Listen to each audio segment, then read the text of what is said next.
Spike Lee's latest film shares the real-life story of the black detective who infiltrated the KKK. The movie is called BlacKkLansman, and it's based on the true story of Ron Stallworth. Stallworth was the first black detective in Colorado Springs in the 70s. His character is played by John David Washington. How do you propose to make this investigation? Well, I've established contact and created some familiarity with the Klansman over the phone. I'll continue in that role, but we'll need another officer, surprise, surprise, a white officer to play me when they meet face to face. That's my point exactly. Chief, black Ron Stallworth over the phone, white Ron Stallworth face to face, so there becomes a combined Ron Stallworth. Can you do that? I believe we can with the right white man. We can do anything. And he did. Ron Stallworth, the man behind the larger-than-life story, joins us on the set. Thank you so much for joining us. My pleasure. You are a card-carrying member of the KKK. I was. Oh, you still carry the card, but you're not a member. I still carry the card. You know I got to see that card, right? You still carry it with you? I do. Why do you carry it still? One, it's a memento of my career, and two, if I'm ever in a fatal car crash, some poor cop's going to come up on my mangled black body, find this card, and he's going to freak out. He's going to be thoroughly confused. Indeed. But let's take it back to the beginning. So you joined the Colorado Springs police force, and you're promoted to become a detective. Why did you want to join the police force to begin with? To make enough money to go to college and get a degree to become a high school PE teacher. So that wasn't even going to be your career of choice? Not initially. I didn't settle on making law enforcement a career until about a year into it. I was, one, having too much fun, and two, I was making twice as much money as a college graduate in the teaching profession. Wow. Well, we're grateful the whole teaching thing didn't work out. So you're working as a detective, and you stumble on an ad in the paper for the KKK, basically saying, hey, if you want more information about what we do, like it would be sort of any other social club. Right, right. That was one of their recruiting tactics back then. Put ads in the newspaper and see who bites. And on this day, I bit. And you did. But why did you choose this tactic? Because what you did is you called up, and what did you do, ask for information? What was that first phone call like? Well, I didn't choose the tactic. The ad in the paper required that I make contact, so I wrote the note to them. About a week or two later, I get a phone call from a guy identifying himself as the local Klan organizer. He wanted to know why I wanted to join. I used the language of hate that they use and talked about all the racial ethnic groups in a derogatory manner, and that I wanted to change the race, and then I spiced it up. I said, my sister was recently dating a N-word person, and every time he put his filthy black hands on her pure white body, it made me cringe. I want to join the KKK in order to do something about this. Did you do research? I mean, how did you know what sort of the trigger phrases or, you know, words would get their attention? Have you ever been called the N-word before? Actually, no, and I'm grateful for it. I was called that at least 3 times growing up, and got into fights over it, got kicked out of school for it. And I know what the power of that word, the negativity of it, what it does. And just a matter of my experience, I recognize that this is how these people are. If you're going to communicate with them, you have to use their language. Yeah, you talk their language. You talk their language so well that you ended up talking to David Duke on a regular basis. Yeah. So what was talking to him like? Because, you know, we have this idea that a guy like David Duke is sort of obsessed with race, and that's all he talks about. That's pretty much true. Really? That's pretty much true. David was a very pleasant conversationalist. You'd really enjoy, if he called you right now, you'd enjoy talking to him if you didn't know who he was. Yeah. He's very well spoken, interesting man. He really is an interesting man. The problem is when the subject turned to race or ethnicity, Dr. Jekyll became Mr. Hyde, and the monster in him was unleashed. And that's part of David Duke's, was part of the secret behind his appeal.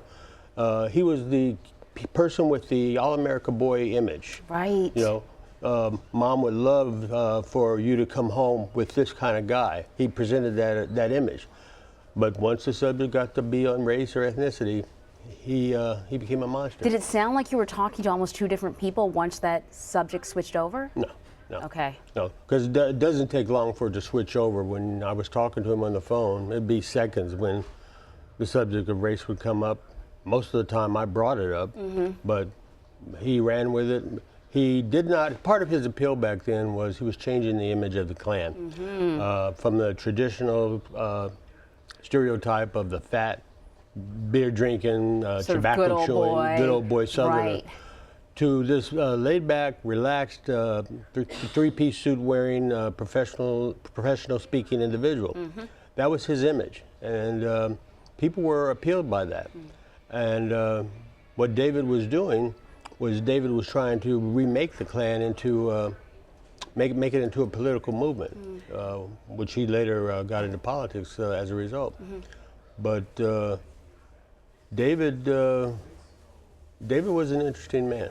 So we should let people know that, you know, during this investigation, you were able to find out about people working in the military that were part of the Ku Klux Klan, people with high-level security clearances that were working with the Ku Klux Klan, and you were able to thwart some plans to, you know, sort of cause violence.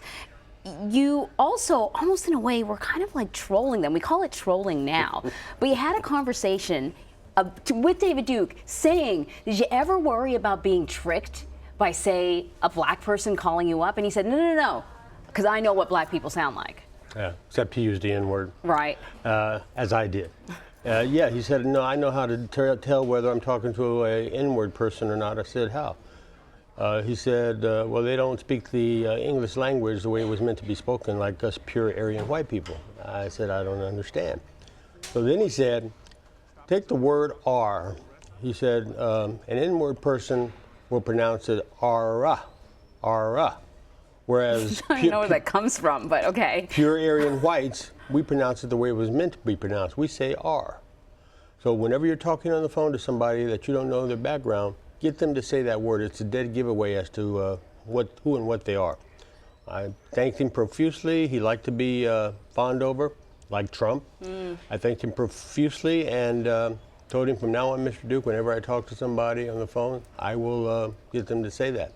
So from that point on, whenever I called him, I would find a way to inject it in the conversation. You would actually use that pronunciation that he said was a signature giveaway. And he never figured out that he was being made a fool of. This is what's so mind-boggling. So you do that. You're basically making fun of him. The white police officer that's playing you, or detective, right? That's playing you the few times that Ron has to make a personal appearance. Doesn't even sound like you. No. And then, at some point, you actually meet David Duke face to face, right? He comes to your town. He came to the town on January 10th of 1979, I still remember the date, for a publicity blitz. On that morning of his first appearance, my chief contacts me and says, I'm assigning you to be David Duke's security. I said, what? He said, he's getting death threats. I don't want anything to happen to this man while he's in my city. First, why did he pick you? Because he said there was nobody else. Everybody in special assignments was tied up, and I was the only free body left. Wow. Okay, so you head down there to be his personal protection. I met him at his location and told him, Mr. Duke, I am a detective. I did not give him my name. I am a detective with the Colorado Springs Police Department, and I've been assigned to be your bodyguard because of death threats. And then I said, I don't agree with you on your philosophy, your political ideology. I said, but I am a professional, and I will do everything I can to see that you get out of my city alive. And you didn't change your voice? Oh, talking to him just like I'm talking to you. Like you talked to him on the phone? Exactly. And he thanked me. He gave me the Klan handshake. Give me your hand. Okay. Put your index and middle finger along the wrist, right. And as you pump the hand, you that's goose the Klan that person, handshake. just like that. Ew. That's how I felt. That's how I felt when he did it. And he didn't know that I knew it was the Klan handshake, but he did. And I basically followed him and shadowed him, and we got him out of town safely. Listen, it's a story that, you know, if I didn't talk to you, it's almost hard to believe. And I'm really glad that it's been made into what I've heard is an exceptional movie. I got to ask you sort of one more question, though. You know, we are seeing sort of a rise in a lot of sort of extremist behavior, right? We're seeing a rise in white supremacist behavior. And I'm wondering sort of, as you see this happening, it just so happens that now the movie's coming out and everything, but as you've been watching the news, as you've been listening to the rhetoric, when you hear the president say there were good people on both sides, what have you been thinking? Have we evolved or have we not evolved? No, we have devolved. When that idiot imbecile in the White House made that statement, I couldn't believe it. There is no good people inside of a group chanting, "Jews will not replace us," carrying tiki torches, which was nothing more than a symbolism for the burning cross. It was clearly evident that there were not good people on both sides. They were the bad people. They were the ones who initiated the violence. They always do. And instead of calling them for what they were and condemning them, the White House idiot basically said they were okay. They were good people. With a wink and a nod, he approved of their actions, of their words. In my opinion, Donald Trump is nothing more than the titular head of the white supremacy movement in America because of the office he holds and because of the power he wields as the holder of that office. He is giving them license to be the way they are and to come out from the shadows, from the depths of the underground. And that's a sad state of affairs for America. Ron Stallworth, thank you so much. My pleasure. You can watch BlacKkKlansman in theaters now.